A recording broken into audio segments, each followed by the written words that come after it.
Feliz sábado, meus queridos. Que a graça e a paz do nosso Senhor Jesus Cristo estejam com cada um de nós. Nesta manhã, nós teremos o privilégio de mais uma vez estudarmos juntos a palavra de Deus.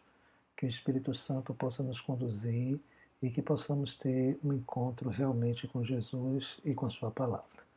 Eu quero convidar de antemão você a abrir a Bíblia no livro de Mateus, capítulo 24, versículo 33. Hoje nós estaremos falando sobre os sinais da volta de Jesus, os sinais dos tempos. Como ficarmos alertas a esse momento. Eu quero pegar aqui a minha Bíblia e eu quero abrir aqui Mateus, capítulo 24, versículo 3. Quero convidar você nesse momento a fazer uma prece. Bondoso Deus e glorioso Pai, louvado seja o teu nome. Eu quero te agradecer, Senhor, por estar com a tua palavra aberta e ter o privilégio, Senhor, de apresentar aos teus filhos nesta manhã. Onde quer que ele esteja, no conforto do seu lar, em qualquer lugar que possa assistir depois também, que o teu Santo Espírito possa alcançá-lo como nesse momento estará a me alcançar. Tudo isso eu te suplico em nome do Senhor Jesus. Amém. O texto bíblico diz assim: No Monte das Oliveiras achava-se Jesus assentado. Quando se aproximaram dele os discípulos, em particular, e lhe pediram: Dize-nos quando sucederão estas coisas, e que sinal haverá da tua vinda e da consumação dos séculos. Bem, esse texto é um texto muito interessante porque essa situação ele surgiu porque nos versículos anteriores Jesus havia alertado aos discípulos sobre a destruição do templo de Jerusalém, quando ele disse que não ficaria pedra sobre pedra que seria derribada. Então isso alertou a curiosidade, o desejo de conhecer o futuro. Os discípulos queriam saber então quando é que iria acontecer. A declaração de Jesus de dizer que não ficaria pedra sobre pedra aquele templo e que seria destruído era algo assim muito surpreendente para os discípulos, porque Herodes o Grande havia reconstruído o templo e feito uma obra muito grande, de blocos de pedras maciços, blocos de mais de 12 metros de extensão, coisas assim fabulosas. Então os discípulos explicaram: como é que isso vai acontecer? Deve ser uma catástrofe muito grande. Então, a especulação com relação ao futuro é algo que tem aguçado assim a mente humana. Do mesmo jeito que os discípulos, no decorrer dos séculos, os filhos de Deus e todas as pessoas têm sempre o desejo de querer saber o que é que vai acontecer, como, quando. Por exemplo, datas marcantes. Aproximar, ainda na Idade Média, quando estava se aproximando do ano 1000, houve grande expectativa na Europa, como se chegasse no ano 1000 houvesse o fim do mundo. Alguns anos atrás também experimentamos isso, há cerca de 20 anos atrás, quando chegou perto do ano 2000.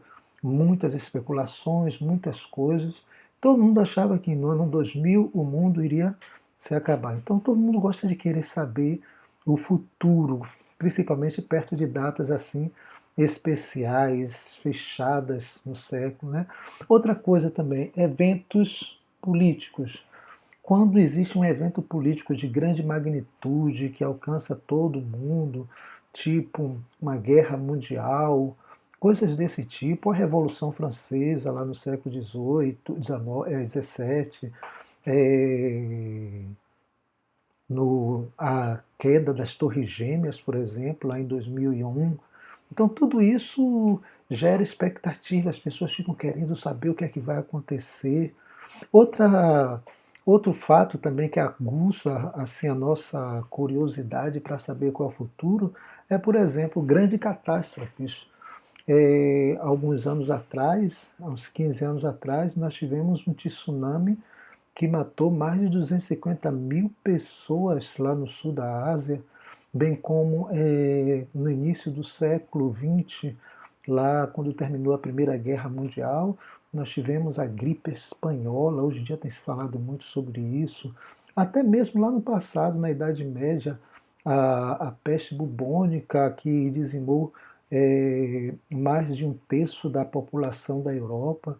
Então, isso tudo gera uma expectativa do que vai acontecer, como vai acontecer, por que vai acontecer. Tudo isso gera essa expectativa. Alguns pensam que querer saber o futuro, ter essa ansiedade, em si é pecado. Bem, quando a gente olha o texto bíblico que nós lemos, os discípulos foram perguntar a Jesus. Nós acabamos de ler aqui, né, que os discípulos perguntaram a Jesus. Se fosse algo ruim, Jesus poderia dar uma frase, apenas responder para os discípulos e o assunto ter terminado, como muitas vezes aconteceram. Por exemplo, depois da ressurreição de Jesus, lá no livro de Atos, capítulo 1, um dos discípulos perguntou a Jesus se era aquele tempo que Jesus já iria restaurar Israel. E Jesus, com uma frase, respondeu para ele: não nos compete saber agora o tempo, etc. Então, conhecer o futuro em si, nós dependemos dessa pergunta, não é pecado. Por quê?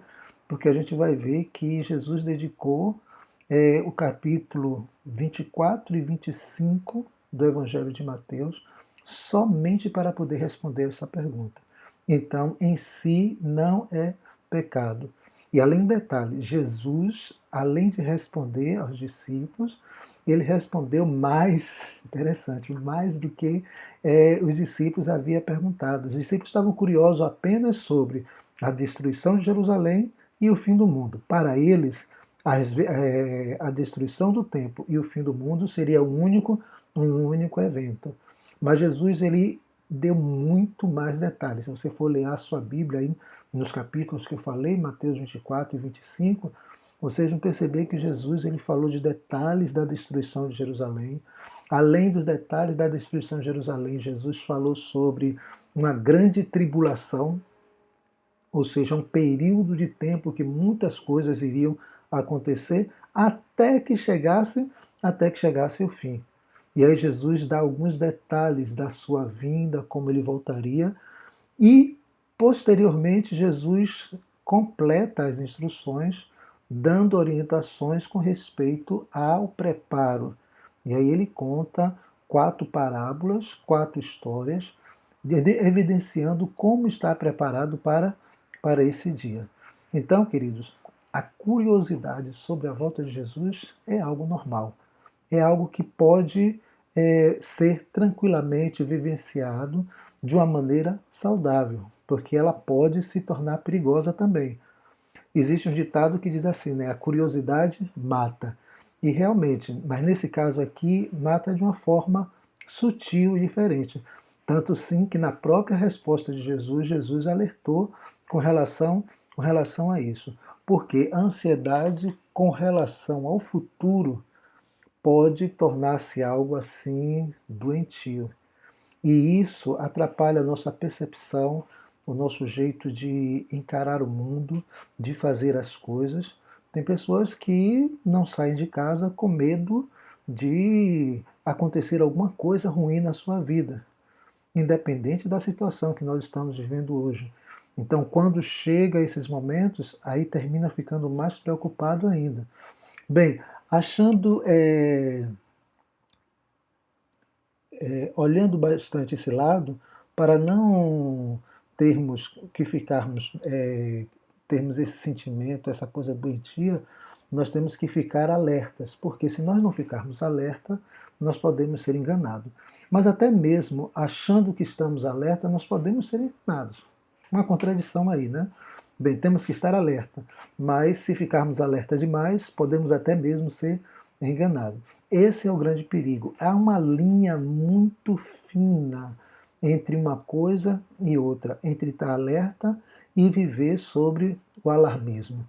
No Antigo Testamento, nós não vamos nos aprofundar aqui, mas nós encontramos lá no livro de Ezequiel um chamado para o atalaia. O atalaia era aquele que ficava em cima da torre e naquelas cidades muradas, e à distância ele avisava se havia um perigo iminente. Era tão sério essa função que, se ele falhasse, a pena pelo fato dele falhar era algo bem sério, era a pena de morte. porque ele estava colocando em risco a cidade. Mas, por outro lado, se ele trouxesse uma notícia errada, ruim, um alarmismo falso, poderia desestruturar toda a vida dentro de uma cidade. Então, o cuidado entre as duas coisas, precisamos entender isso daí. Porque do mesmo jeito que o atalaia, ele poderia colocar em risco a segurança da cidade, ele também poderia desestruturar a vida da cidade. A mesma coisa somos nós quando nós não estamos alerta, porque poderemos cair em perigo, ou quando estamos vendo sinais onde não existe e terminamos também tendo uma vida bagunçada, uma vida desestruturada. Tudo isso porque não encontramos o equilíbrio. Por exemplo, Jesus, quando ele respondeu aqui no capítulo 24 de Mateus, em alguns momentos ele vos disse assim, principalmente no versículo 4, vede que ninguém vos engane. E ele fala muito sobre enganos. Por quê? Porque a ansiedade com relação ao futuro, quando ela se torna doentio, repito, a nossa visão das coisas termina sendo embaçada. Uma das coisas que Jesus falou aqui é a data. Muitas pessoas querem saber a data da volta de Jesus, mas Jesus disse daquele dia e hora ninguém sabe. Nós não precisamos ficar curiosos com relação a datas. Mas mesmo assim, Jesus deixou alguns sinais. E até mesmo o exame desses sinais, se nós não tivermos cuidado, nós cairemos também em risco muito forte, porque queremos ver em tudo os sinais. Muitas pessoas, uma das profecias bíblicas mais que tem mais fascinado as pessoas está lá em Apocalipse capítulo 13, quando fala lá do grande monstro, que a Bíblia chama de besta, é uma besta fera, certo? E diz que o número é o número de um homem e o número é 666. Então, tem pessoas que veem 666 em tudo quanto é lugar. E nesses últimos dias eu tenho visto muito 666. Eu acredito que você também já tenha recebido dizendo que isso e aquilo é o número 666 e que é a besta fera lá do Apocalipse. Eu repito o que Jesus falou: cuidado, vede que ninguém vos engane. Onde é que nós encontraremos essa segurança? Certo? Jesus, daqui a pouco a gente vai falar sobre onde nós encontramos a verdadeira segurança. Jesus, ele chegou para os discípulos e falou uma coisa muito forte. E isso deve ficar bastante gravado em nossa mente. Jesus Cristo disse que os enganos que iriam acontecer seriam tão fortes, tão intensos, que, se possível, enganaria os próprios escolhidos. Aqui nós temos um alerta e uma promessa. Um alerta é exatamente isso, bem forte, né? É um engano muito grande. Temos que ficar esperto. Esperto não é ansioso, é ficar com os olhos verdadeiramente abertos. Mas Jesus disse assim: se possível, ou seja, não é possível enganar aquele que põe a sua vida debaixo das mãos do Senhor, aquele que coloca toda a sua confiança em Deus. Ele não será enganado, porque ele terá uma serena confiança no futuro. O Senhor estará sempre o guiando. E mesmo quando as coisas parecerem confusas demais, eles ainda confiarão no Senhor. Mas onde nós iremos encontrar plena confiança? Onde nós estaremos seguros, colocando os nossos pés? Bem, eu quero convidar você a ler mais um texto na Palavra de Deus. Vamos abrir lá em João capítulo 13, versículo 19. João capítulo 13 é o último discurso de Jesus com os discípulos. Esse discurso começa logo após a Santa Ceia, depois que Judas sai, e a Bíblia diz que quando Judas sai, a porta fechou, né? Há um duplo sentido aí, né? A porta realmente fechou, mas já era noite para a vida de Judas, e estava só Jesus com os discípulos, e ali ele passou a dar as suas últimas instruções, que ficam tão gravadas na mente de João, que o Espírito Santo quase 70 anos depois, o inspirou e ele lembrou as palavras de Jesus e ele escreveu e deixou para nós. Mas em João, capítulo que eu falei 13, versículo 19, logo no início da conversa de Jesus com os discípulos, ele deixou algo muito interessante. Desde já vos digo, antes que aconteça. Veja bem, deixa eu ler aqui de novo, pegar aqui minha Bíblia, de frente para você, meu querido. Olhe lá.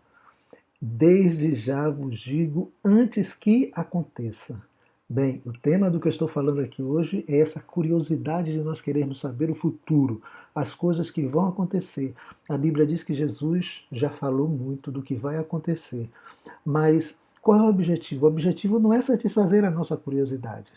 Existe um objetivo quando Deus revela para nós o futuro. Por isso é que muitas pessoas ficam confusas, porque elas gostariam que já viesse tudo escrito, da forma que vai acontecer, o ano, os anos, os meses, a data, para poder estar pronto, para poder. Eu fico às vezes imaginando até que as pessoas ficam assim para poder ver se no último momento entrar no barco. Falta de confiança. Mas qual era o objetivo? Vamos voltar ao texto? Vou ler novamente. Desde já vos digo, antes que aconteça, para que, quando acontecer, vocês creiais que eu sou. Ou seja, o objetivo de Jesus falar do futuro não é necessariamente dizer que ele vai voltar, ou que vai haver guerras, pestes, que vai haver confinamento, que vai haver coisas ruins nesse mundo, fome, dores. Não, o objetivo não é dizer isso. Sabe por quê? Porque desde que o pecado entrou no mundo, esse mundo tem guerras. Veja, Caim e Abel foi uma guerra de um quarto da humanidade. Caim, ele mata o seu irmão Abel. Problema dentro da família, doenças, pestes, o que dizer lá das pragas do Egito, entre outras pestes que a Bíblia relata. Ou seja, desde que o mundo é mundo, existe fome, existe guerra, existe pestes, existe todos esses problemas. O que Jesus estava falando é que isso se intensificará perto da sua volta. Mas o objetivo não é responder ou aguçar a nossa curiosidade. Existe um objetivo. E aqui está dizendo que quando acontecer, a gente creia em Jesus. Ou seja, fortalecer ainda mais a nossa fé. João ele fala novamente sobre isso, lá no capítulo 20, versículo 31, ele diz assim, eu vou ler o 30 também, no versículo 30. Na verdade, Jesus fez diante dos discípulos muitos outros sinais que não estão escritos nesse livro. É como se fosse quase que uma conclusão que João está fazendo. Porém, estas coisas foram registradas para que creiais que Jesus é o Cristo, o Filho de Deus, e para que, crendo, tenhais vida em seu nome. Queridos, aqui está o objetivo de Jesus revelar alguns detalhes com relação ao futuro. Não é para nós ficarmos especulando quando é que vai acontecer isso ou acontecer aquilo. O objetivo é que nós nos voltemos à Sua palavra e contemplemos a Jesus. O objetivo é ver que quando essas coisas começarem a acontecer, a nossa fé possa ser fortalecida e firmada. Ou seja, a gente já tem a fé, a gente já acredita, porque a palavra de Deus disse, a palavra de Deus nos fortalece. Jesus, ele é a palavra, o próprio João diz, né? Jesus, ele é a palavra, o verbo encarnado. Então, quando eu acredito na palavra de Deus, eu acredito em Jesus. E por quê? O que isso tem a ver? Será que é superficial isso? Não. A gente pode folhear os evangelhos e em muitos momentos, quando Jesus fala de parábolas, por exemplo, a parábola das 10 virgens, lá no capítulo 25 de Mateus, dentro da resposta de Jesus aos discípulos, quando as 5 voltam, o noivo diz que apartai-vos de mim porque eu não vos conheço. Em outras parábolas também Jesus fala assim, para longe porque eu não vos conheço. Lá em Mateus capítulo 7, nos versículos 21 em diante, alguns dizem assim: Senhor, nós não fizemos isso, não fizemos aquilo, nos expulsamos demônio, fizemos milagres, profetizamos em seu nome. Jesus vai dizer assim: apartai-vos de mim, porque eu nunca vos conheci. É interessante isso, porque Jesus, ele vem buscar os seus, aqueles que se relacionaram com Jesus. Então, o objetivo da volta de Jesus é para ele buscar os seus. E um dos motivos pelos quais ele revela alguns detalhes do futuro não é para satisfazer a nossa curiosidade, mas principalmente para que nós possamos conhecê-lo, para que quando ele voltar, nós não sejamos estranhos para ele, nem ele estranho para nós. Mais um detalhe sobre isso, lá em Apocalipse capítulo 6, quando é aberto o sexto selo, é, as pessoas, diz que um grupo de pessoas iriam temer porque estava vendo a glória de Jesus e pede para que os montes caiam sobre eles e sejam escondidos. Por quê? Ninguém se esconde daquele que conhece. Quando você não conhece a Deus, quando você não se relaciona com Deus, quando Ele voltar, você será estranho para Ele. E é por isso que muitos irão pedir para que os montes caiam sobre ele. Mas aquele que confia no Senhor hoje, aquele que acredita e coloca a sua fé firmada na palavra, quando o Senhor Jesus Cristo voltar, irá dizer aquilo que está escrito no livro de Isaías: esse é o nosso Deus a quem nós aguardávamos, ou seja, é esse que nós estávamos esperando, porque esse nós conhecemos, nós já ouvimos esse Deus, já estamos esperando e estamos expectativa, não com medo, não com ansiedade, mas para encontrar aquela pessoa que nós amamos e que está do nosso lado hoje, através da influência do Espírito Santo. Meu querido irmão, minha querida irmã, que a graça e a paz de Jesus Cristo esteja contigo. E se você está ansioso, quer saber, coloque o teu pé firme na palavra do Senhor. Lembremos que a palavra testifica, revela quem é Jesus. E quando você estiver os seus pés firmados na palavra, você vai ter o seu pé firmado na palavra de Jesus. Esse é meu desejo e minha oração nesta manhã, em nome do Senhor Jesus. Amém.